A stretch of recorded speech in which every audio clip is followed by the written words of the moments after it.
Hello, early friends. I have a little bit of a casual video for you today. Don't mind the chimes in the background, by the way. There's like a storm outside and my wind chimes are going insane. With all that being said, though, today I want to talk about something a little bit special. You see, Camp NaNoWriMo, that being, of course, the April version of National Novel Writing Month, is going on at this very moment. And recently I uploaded a vlog where I talked about my really crazy word count for a couple of days. And one day I wrote about 5,000 words, and a lot of people were freaking out about that in a positive way. But I got a couple of messages asking me a couple of questions, and I wanted to sit down and make a little bit of a casual talk about word counts and the ways that I've been able to write more over the years. That sounded so somber. It's like I'm wearing all black. I'm always wearing black, but it's like I'm going to a funeral or something. It's like, today we're gonna talk about this person who died. Like the script for this video. But silliness aside, I am way more casual today than in my other videos, and that's primarily because I wrote all day today, which is of course mildly related to this, but I wanted to make something about word count, because it pops up every time that NaNoWriMo is around, National Novel Writing Month.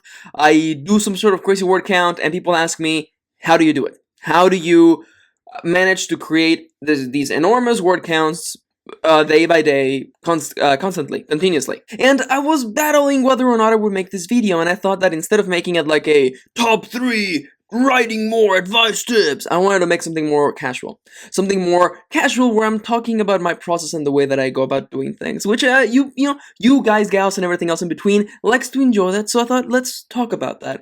And I was brainstorming, and I was thinking, and I was deconstructing the way that I go about writing, trying to find out the particular key points that have helped me write more. And I'm going to be prefacing this with the usual, the following is merely just my advice, my opinion on what works for me. Don't take it as gospel. But other than that, aside from that, these are not arcane tips. These are not magic tricks. These are not, mysterious little things that if you do under the right time of the moon, everything will work out. These are more like practical tips. These might as well be like Max's top 3 ways to get rid of ants in your house. These are practical tips. Things that will always work. Things that may not be easy, but have been proven to work not only by me, but by basically lots of writers throughout history. These are not the things you may want to hear, but they're the things that I can tell you have worked for me firsthand. So I said the word firsthand, and all I could think of was to make some sort of playing card related joke, but no, that's not what the show's about. Max, why do you have a deck of playing cards on your desk? I have like 5? Wrong question. With all that being said, I was thinking about the tips that have helped me a lot, and I kept coming back to 3 particular items. And the first one, and I'm just getting this big one out of the way right now because people don't like to talk about this, but in my history, this is really, if anything, the foundation for the way I went about doing things. And what is this tip? It is making sacrifices. I know that people don't like to talk about this. I know that people don't like to be told that, hey, I know that you have limited time, but you have to make that time even more limited by dedicating part of it to writing. Take it from somebody who used to work 60 hours a week. I used to work 12-hour days, get up at 5 in the morning, get home at 5 in the afternoon because commutes. And by the time I would get home, I would run, I would shower, I would talk to the family, I would make dinner, and by the time I was done, I would have about 1 hour of free time for myself.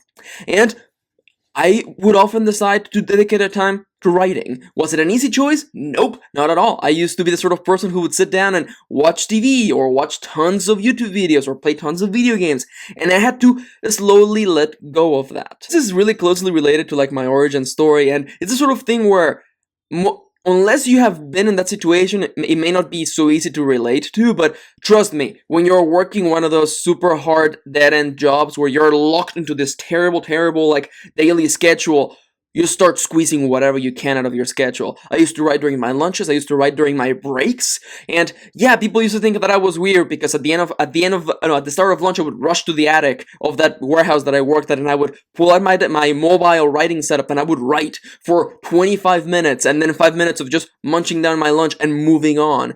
Did they think I was silly? I didn't care because I was making the sacrifices to get more writing out there. Literally. Like a 30-minute lunch, 2 50-minute breaks, that is literally an extra hour of writing. Plus my other hour at home, that was 2 hours of writing, nearly doubling or tripling what I used to get done. Sacrifices. It may not be easy. It seldom is easy, but to me, it really helped me. I had to basically take control of my free time and basically put my foot down and say, I choose to spend my time this way. Are there shows that I'm gonna miss? Yeah. Are there games I'm gonna miss? Yeah. Are there things that I'm not gonna get to enjoy right now when they're fresh and new? Yeah. But there will be time later. There will always be time later. And right now, I want to dedicate time to write. I want to make it a point that this is my time, and I will spend it however I like. And you may have noticed that that particular mentality was the origin of the Friday Art Reminder, is the idea of putting your foot down and saying, this is my time, and I will dedicate it creating the thing that means the most to me. And I found that mentality really empowering. It became less about, oh, I'm giving away my favorite TV show to write, and it became more about, I am making this time about me, about writing, and about the particular creative element that means the most to me. So, there you go, that is my first step. That is the first item on the list that I think had really helped me in the past. The second item is something that I had to stop and think about, because people don't like to hear practice, practice, practice, and I mildly echo with that. It feels like a non-answer, and instead I wanted to shape that and break it down and make it into something that I truly resonated with. And my second item on the list is resilience. It's not, for me, and if you've been following my vlogs, it's not about writing every day. Writing every day helps, and I used to write every day for the longest time. Not so much now that I have got other business-related things that I have to take care of. They're still all related to writing, but it's not about every day. To me, it became about whenever I miss a day, I don't beat myself up. I don't guilt trip myself. I just roll with the punches, and the next day, keep writing. If you've been following my vlogs, you may have noticed that, like, I missed one day, and then the next day I wrote 5,000 words without caring, so I realized, you know what, it doesn't matter, because it's not ultimately about, having this perfect streak.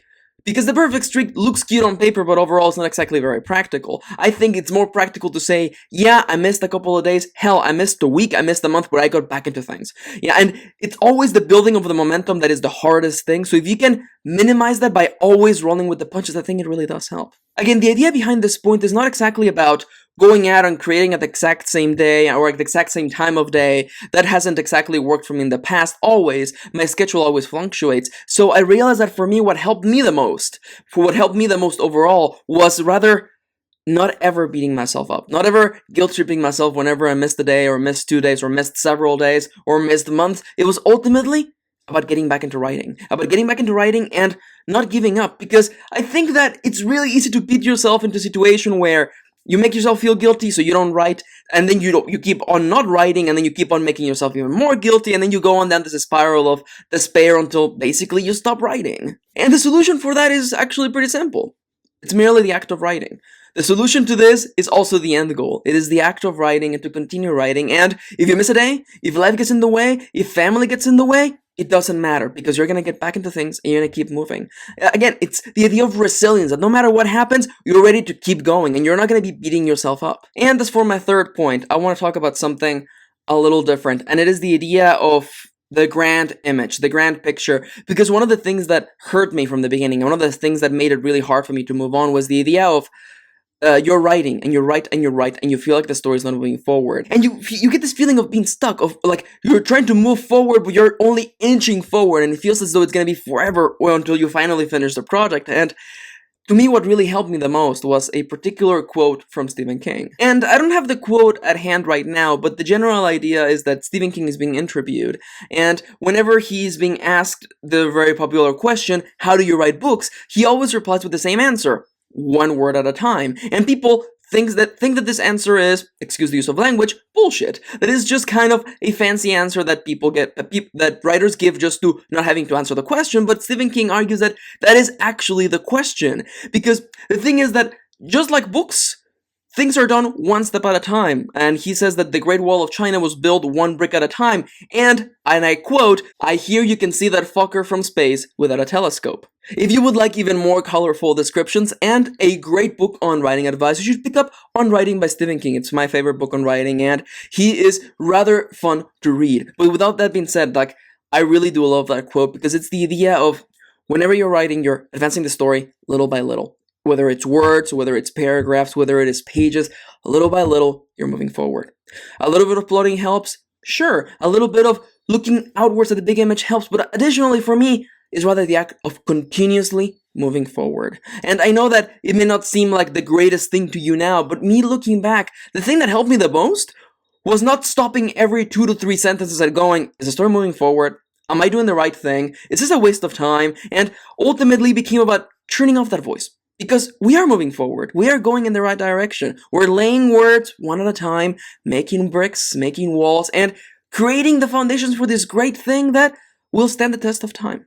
The stories are a lot like the Wall of China, because they seem like little things, but in retrospect they're great things, enormous things that can linger through a person's memory and heart for years. Writing is very special to me. Writing is a very particular way of expressing my own creative mind and spirit, and it's been a really interesting journey for me. And it's not even like starting from my really humble beginnings, because I've talked about this in the past, but when I first started writing, I would spend that 1 hour of my time pushing out 200 words.